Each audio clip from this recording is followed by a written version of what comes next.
Amani ya Bwana iwe nanyi. Ufuatao ni wasifu wa hayati David Cleopa David Msuya, makamu wa kwanza wa rais mstaafu na waziri mkuu mstaafu wa Jamhuri ya Muungano wa Tanzania.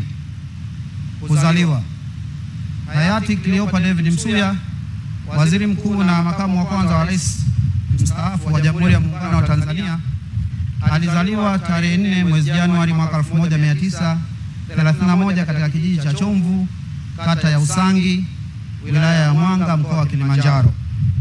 Alikuwa mtoto wa 5 katika familia ya watoto 9 wa marehemu mzee David Mhako Kilenga Msuya. Elimu: hayati Cleopa David Msuya alipata elimu ya msingi katika eneo la Usangi. Alisoma shule ya msingi ya Kivindu kati ya mwaka 1939 mpaka mwaka 1942. Pia alisoma shule ya elimu ya kati Usangi Native mwaka 1943. Alijiunga na elimu ya sekondari ya Old Moshi na kuhitimu kidato cha 4 kati ya mwaka 1944 hadi mwaka 1949. Alijiunga na elimu ya sekondari ya shule ya Tabora Sekondari na kuhitimu kidato cha 6 kati ya mwaka 1950 hadi mwaka 1951 na kuzawadiwa cheti cha Cambridge. Hayati Cleopa David Msuya alijiunga na chuo kikuu cha Makerere nchini Uganda mwaka 1955 ambako alisoma akahitimu na kutunikiwa shahada ya kwanza ya sanaa katika historia, sayansi, siasa na jiografia. Historia ya utumishi ya hayati Cleopa David Msuya. Utumishi wa serikali. Hayati Cleopa David Msuya baada ya kuhitimu chuo kikuu alijiunga na utumishi wa serikali na kutekeleza kazi zake katika nafasi mbalimbali kama ifuatavyo. Mwaka 1956 hadi mwaka 1961 alifanya kazi ya afisa maendeleo ya jamii katika serikali ya Tanganyika. Mwaka 1961 hadi mwaka 1964 alifanya kazi katika cheo cha naibu kamishna wa maendeleo ya jamii katika serikali ya Tanganyika.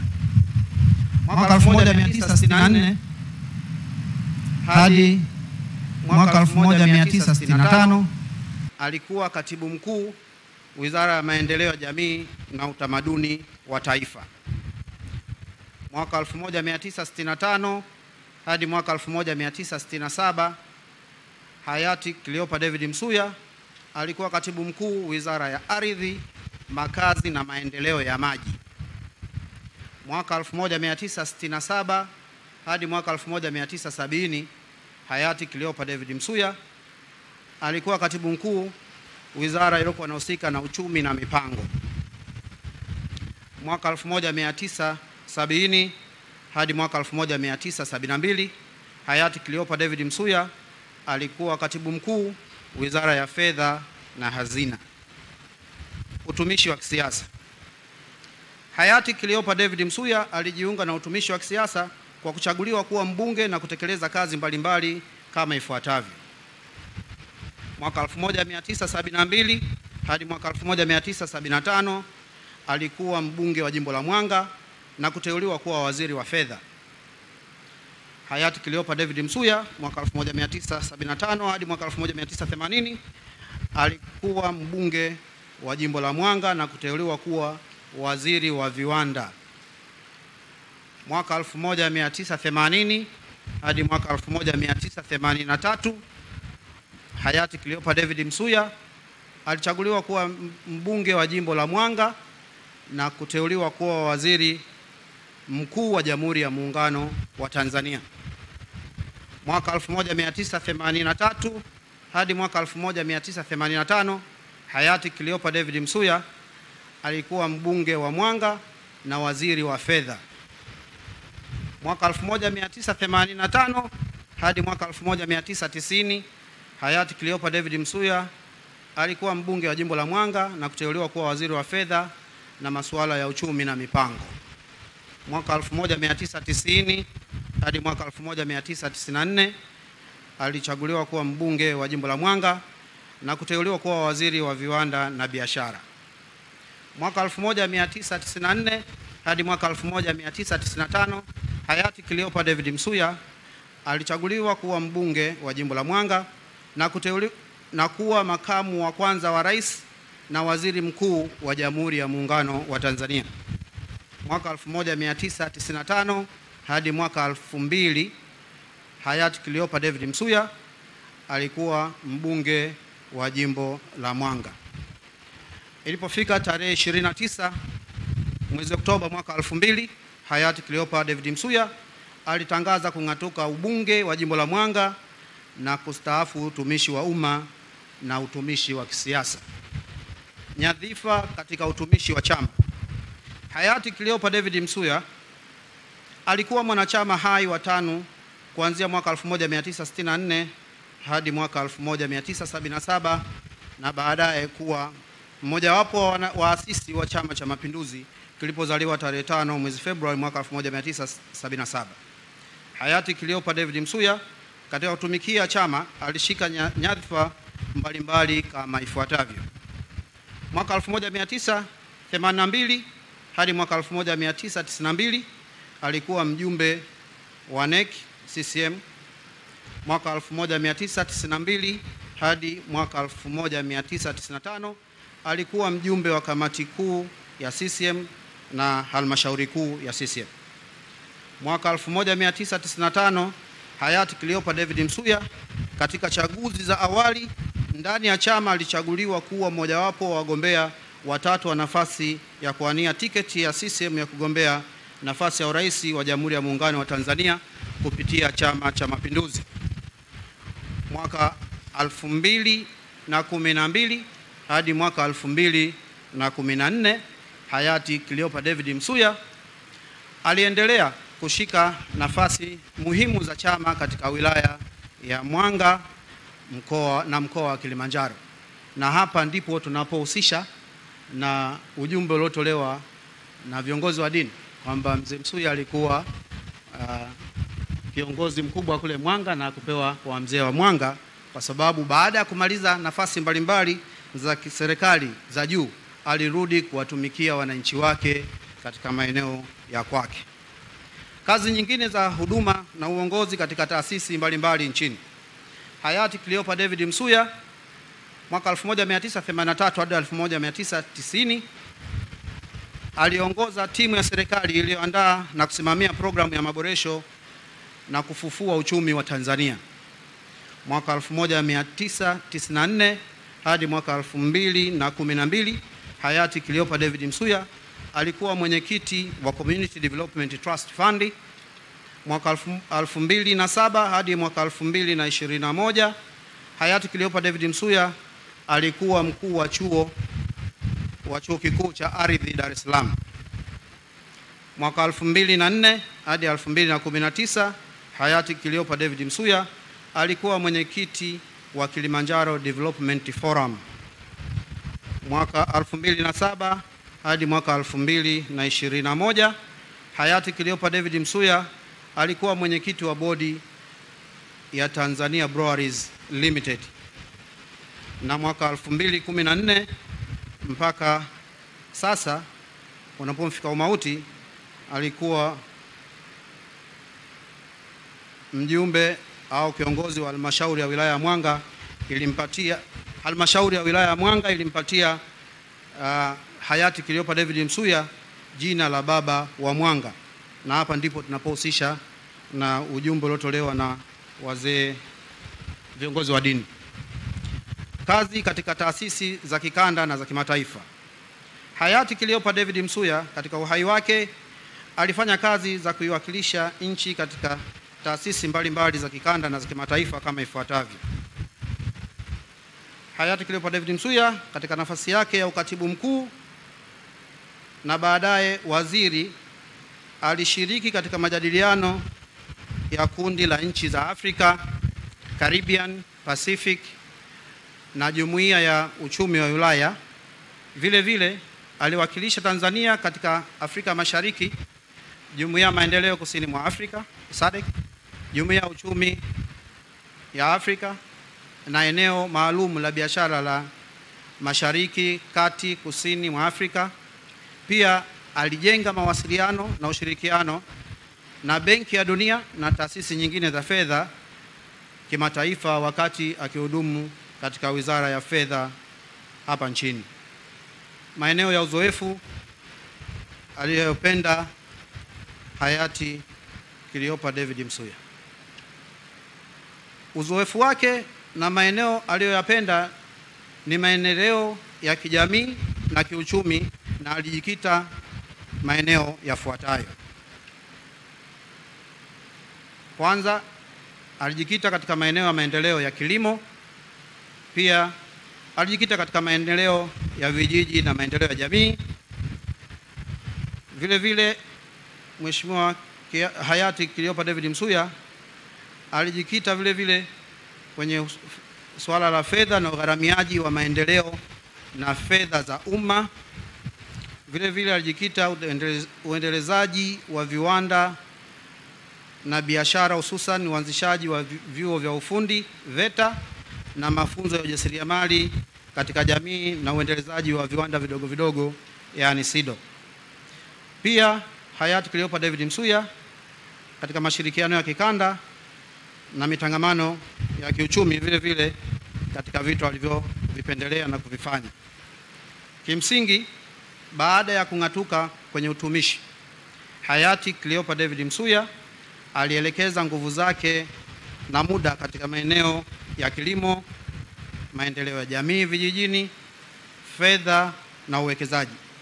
Pia alijihusisha na maendeleo ya biashara, viwanda, mashirikiano na mitangamano ya kikanda.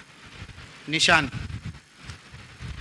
Hayati Cleopa David Msuya ametunikiwa nishani mbalimbali kama ifuatavyo. Mwaka 1985, Rais wa Jamhuri ya Muungano wa Tanzania, kwa kutambua mchango wake hayati Cleopa David Msuya katika maeneo ya nchi yetu, alitunikiwa nishani ya Taifa ya Jamhuri ya Muungano wa Tanzania. Mheshimiwa Rais wa awamu ya 4 Dr. Jakaya Mrisho Kikwete, kwa kutambua mchango wa hayati Cleopa David Msuya, alimtunuku nishani ya Mwenge wa Uhuru daraja la pili mwaka 1961 mpaka 2011. Hayati Cleopa David Msuya alitunikiwa hati ya heshima ya Muungano daraja la kwanza ya mwaka 1964 hadi mwaka 2014. Ushiriki katika dini.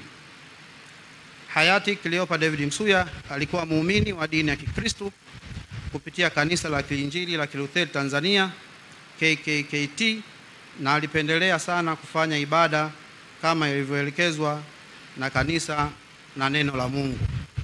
Familia.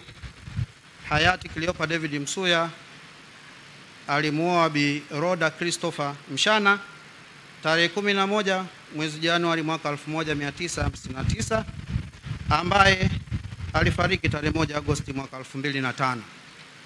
Hayati Cleopa David Msuya alijaliwa kupata watoto 6, wa kiume 4 na wa kike 2. Pia alijaliwa wajukuu 10. Ugonjwa na kufariki. Mheshimiwa hayati Cleopa David Msuya alikuwa akifanyiwa matibabu ya moyo katika hospitali mbalimbali, ikiwemo hospitali ya Mzena jijini Dar es Salaam na hospitali ya Jakaya Kikwete iliyopo Dar es Salaam. Na vile vile alipata matibabu mara kwa mara nchini Uingereza tangu mwaka 2022. Mheshimiwa Cleopa David Msuya alifariki tarehe 7 Mei mwaka 2025 majira ya saa 3 asubuhi akiwa na umri wa miaka 94. Naomba kuungana na wote kama ambavyo viongozi wa dini wametuasa walioguswa na msiba huu kutoa pole kwa familia, kwa viongozi wa serikali na wana wa Mwanga. Baba alitoa Bwana alitoa na Bwana ametwaa, jina lake lihimidiwe. Amin. Asanteni sana. Tunakushukuru Katibu Mkuu Utumishi kwa wasifu wa hayati Cleopa David Msuya. Mheshimiwa Rais, kinachofuata sasa ni salamu kutoka kwa familia. Kwa heshima na taadhima, naomba nimkaribishe Bi Joyce Msuya Mpanju, ni mtoto wa hayati Msuya, kwa ajili ya salamu za familia. Karibu.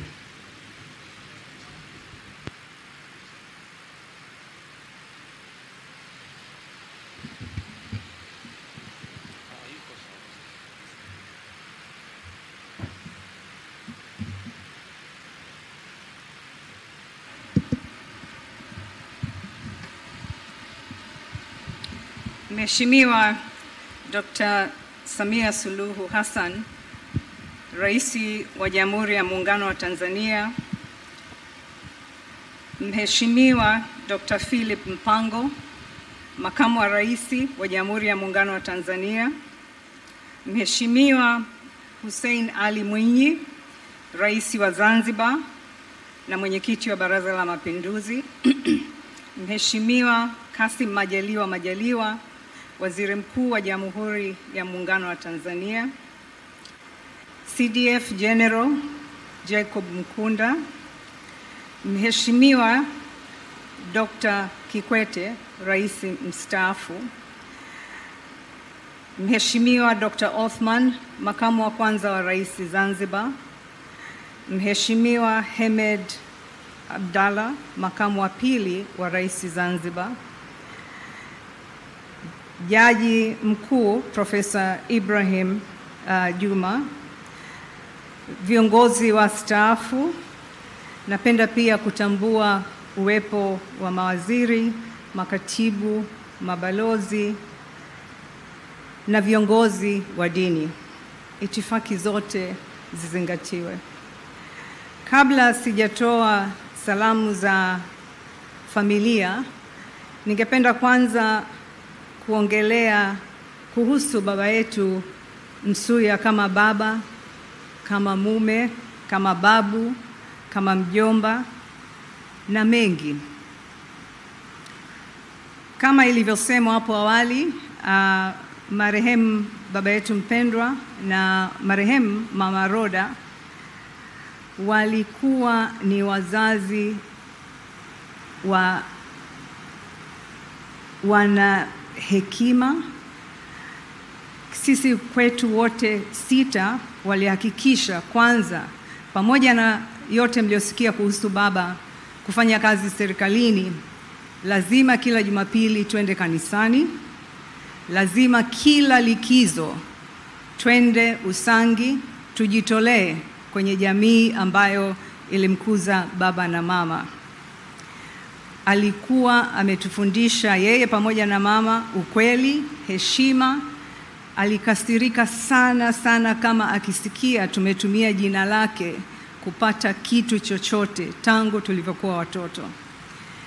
Tangu tumekuwa watoto alikuwa amesema sisi ni Watanzania, na kwa mfano